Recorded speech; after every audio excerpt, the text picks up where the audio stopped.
रामायण का हिंदू धर्म में एक विशिष्ट स्थान है। मनुष्य जाति के जीवन और उनके कर्मों का विशेष प्रकार से रामायण में विवरण दिया गया है। इसमें भगवान राम और देवी सीता के जन्म एवं जीवन यात्रा का वर्णन है। हम में से अधिकांश लोगों को रामायण की कहानी पता है, लेकिन इस महाकाव्य से जुड़े कुछ ऐसे भी रहस्य हैं जिनके बारे में लोगों को जानकारी नहीं है या बहुत कम लोगों को जानकारी है। आज हम आपको रामायण से जुड़े 13 रहस्यों को उजागर करेंगे। दोस्तों, वीडियो बड़ी हो जाएगी, इसके लिए मैं इसको 2 भागों में बताऊंगा। रामायण के 13 रहस्य भाग 1, रामायण के 13 रहस्य भाग 2 में, ताकि कोई विषय छूटे नहीं आपको। तो राम राम दोस्तों, राधे राधे, हर हर महादेव। स्वागत है आपका पुनः गोल्ड कॉइन सत्तूभाई में। गोल्ड कॉइन सत्तूभाई मेरे चैनल का नाम है। तो दोस्तों, ऐसा माना जाता है कि मूल रामायण की रचना ऋषि वाल्मीकि द्वारा की गई थी, लेकिन कई अन्य संतों और वेद पंडितों ने, जैसे तुलसीदास, संत एकनाथ इत्यादि ने भी इसके अन्य संस्करणों की रचना की है। हालांकि प्रत्येक संस्करण में अलग अलग तरीके से कहानी का वर्णन किया गया है, लेकिन मूल रूप रेखा एक ही है। ऐसा माना जाता है कि रामायण की घटना 4वीं और 5वीं शताब्दी इस पूर्व की है। तो दोस्तों, मैं एक एक करके सब बताऊंगा रामायण का रहस्य। आप वीडियो स्किप न करें, बहुत ही अच्छी जानकारी है। शायद आपको टीवी में ये सब देखने को नहीं मिली होगी, इसके लिए शांति से आप ये वीडियो ज़रूर देखें, समय निकाल के, बिल्कुल भी स्किप न करें। तो दोस्तों, पहला रहस्य है रामायण के 1000 श्लोक के बाद आने वाले पहले अक्षर से गायत्री मंत्र बनता है। कितनी बड़ी बात है दोस्तों। सनातन धर्म के एक एक वर्ण का, एक एक अक्षर का महत्व है। जितना आप उसके अंदर घुसते जाएंगे, आपको पूरा सागर की तरह ये गहरा होता जाएगा। तो गायत्री मंत्र में 24 अक्षर होते हैं और वाल्मीकि रामायण में 24,000 श्लोक होते हैं। ध्यान से सुनना, गायत्री मंत्र में 24 अक्षर होते हैं और वाल्मीकि रामायण में 24,000 श्लोक होते हैं। रामायण के हर 1000 श्लोक के बाद आने वाले पहले अक्षर से गायत्री मंत्र बनता है। ये मंत्र इस पवित्र महाकाव्य का सार है। गायत्री मंत्र को सर्वप्रथम ऋग्वेद में उल्लिखित किया गया है। दूसरा रहस्य है दोस्तों, राम और उनके भाइयों के अलावा राजा दशरथ एक पुत्री के भी पिता थे। हाँ दोस्तों, बहुत कम लोगों को पता है कि राम, लक्ष्मण, भरत, शत्रुघ्न के एक बहन भी थी। तो ये रहस्य को भी आज उजागर करते हैं। श्री राम के माता पिता एवं भाइयों के बारे में तो प्राय सभी जानते हैं, लेकिन बहुत कम लोगों को ये मालूम है कि राम की एक बहन भी थी जिनका नाम शांता था। वे आयु में 4 भाइयों से काफ़ी बड़ी थी। उनकी माता कौशल्य थी। ऐसी मान्यता है कि एक बार अंग देश के राजा रोमपद और उनकी रानी वर्षिणी अयोध्या आए। उनको कोई संतान नहीं थी। बातचीत के दौरान राजा दशरथ को जब ये बात मालूम हुई तो उन्होंने कहा, मैं अपनी बेटी शांता आपको संतान के रूप में दूंगा। ये सुनकर रोमपद और वर्षिणी बहुत खुश हुए। उन्होंने बहुत स्नेह से उसका पालन पोषण किया और माता पिता के सभी कर्तव्य निभाए। एक दिन राजा रोमपद अपनी पुत्री से बातें कर रहे थे। उसी समय द्वार पर एक ब्राह्मण आए और उन्होंने राजा से प्रार्थना की कि वर्षों के दिनों में वे खेतों की जुताई में राज दरबार की ओर से मदद प्रदान करें। राजा को ये सुना ही नहीं दिया और वे पुत्री के साथ बातचीत करते रहे। द्वार पर आए नागरिक की याचना न सुनने से ब्राह्मण को दुख हुआ और वे राजा रोमपद का राज्य छोड़कर चले गए। वह ब्राह्मण इंद्र के भक्त थे।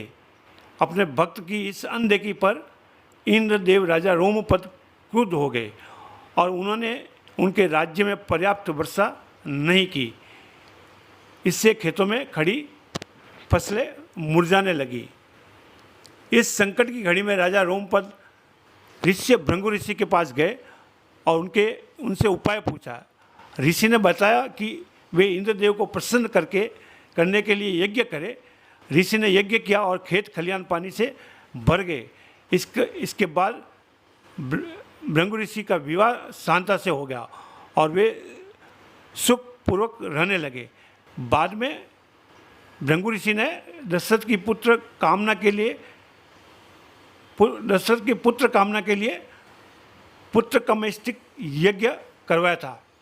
जिस स्थान पर उन्होंने ये यज्ञ करवाया था वह अयोध्या से लगभग 39 किलोमीटर पूर्व में था और वहाँ आज भी उनकी आश्रम है। उनकी तथा उनकी पत्नी की समाधियाँ भी है। दोस्तों तीसरा रहस्य है, राम विष्णु के अवतार है, ये सबको पता है, लेकिन उनके भाई किसके अवतार थे? राम को भगवान विष्णु का अवतार माना जाता है, लेकिन आपको पता है कि उनके अन्य भाई किसके अवतार थे? लक्ष्मण को शेषनाग का अवतार माना जाता है और क्षीर सागर में भगवान विष्णु का आसन है, जबकि भरत और शत्रुघ्न क्रमशः भगवान विष्णु द्वारा हाथों में धारण किए गए सुदर्शन चक्र और शंख शैल का अवतार माना जाता है। ये कितनी बड़ी बात है दोस्तों, शायद आप लोगों को, बहुत कम लोगों को पता होगी कि भरत और शत्रुघ्न सुदर्शन चक्र और शंख शैल के अवतार है। चौथा रहस्य है, सीता स्वयंवर में प्रयुक्त भगवान शिव के धनुष का नाम, जो राम जी ने धनुष को तोड़ा था उस धनुष का नाम क्या था, ये भी बहुत कम लोगों को पता है। उससे भी आपको रूबरू करा देते। हम में से अधिकांश लोगों को पता है कि राम का सीता से विवाह एक स्वयंवर के माध्यम से हुआ था। उस स्वयंवर के लिए भगवान शिव के धनुष का इस्तेमाल किया गया था, जिस पर सभी राजकुमारों ने प्रशंसा का चढ़ाना था। लेकिन बहुत कम लोगों को पता होगा कि भगवान शिव के उस धनुष का नाम पिनाक था। जी हाँ, पिनाक नाम था दोस्तों। पांचवा है, लक्ष्मण को गुदा केस के नाम से भी जाना जाता है। शायद आपको ये नहीं पता था। ये भी एक रहस्य है कि लक्ष्मण जी को गुदा केस के नाम से भी जाना जाता था। ऐसा माना जाता है कि वनवास के 14 वर्ष के दौरान अपने भाई और भाभी की रक्षा करने के उद्देश्य से लक्ष्मण कभी सोते नहीं थे। इसके कारण उन्हें गुदा केस का नाम से भी जाना जाता है।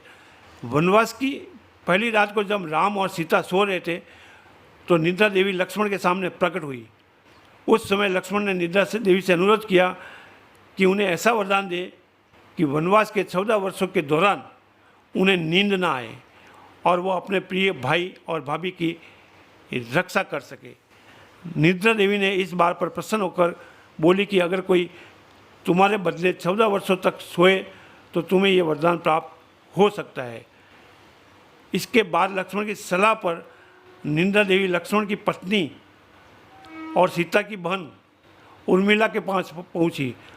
उर्मिला ने लक्ष्मण के बदले सोना स्वीकार कर लिया और वो पूरे 14 वर्षों तक सोती रही उर्मिला।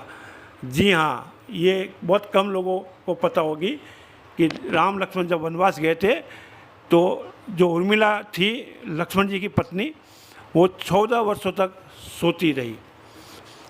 दोस्तों छठा रहस्य है उस जंगल का नाम जहाँ राम लक्ष्मण और सीता वनवास के दौरान रुके थे। ये भी बहुत कम लोगों को पता है। रामायण महाकाव्य की कहानी के बारे में हम सभी जानते हैं कि राम और सीता लक्ष्मण के साथ 14 वर्षों के लिए वनवास गए थे और राक्षसों के राजा रावण को हराकर वापस अपने राज्य लौटे थे।